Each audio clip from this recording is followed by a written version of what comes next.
issue, as you just pointed out with regard to the Farm Bill, was not with regard to that title in the Farm Bill that dealt with the agricultural commodities and agriculture policy. In fact, that part of the Farm Bill, which held major reforms, was agreed to and was a very positive part of the bill.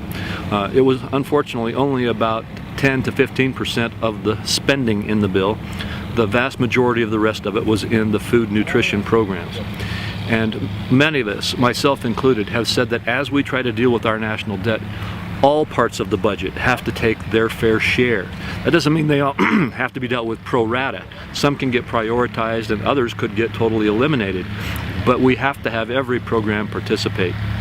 And there was not a willingness, frankly, to have the food nutrition programs participate in meaningful budget reductions along with, say, the commodity programs, which led the way in the United States in participating in finding savings. And it was that battle which caused both Senator Risch and I to say, no, if we're not going to allow this major part of government spending to be a part of the ultimate solution, we can't start that precedent. What's your frustration with decisions made on the Beltway by non-ag people and their lack of understanding of what we do on the ground? Oh, it's extremely frustrating in Washington, D.C.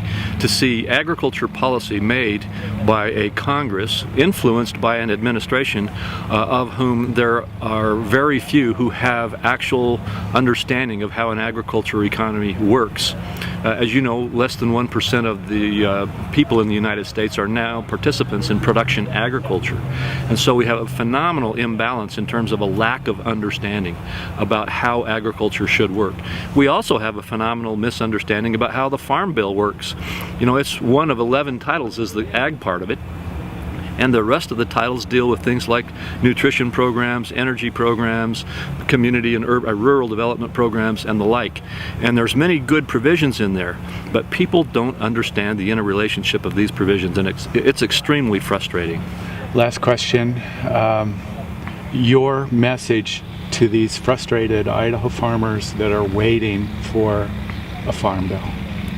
Well, my message is that I am absolutely committed to getting a Farm Bill across the finish line.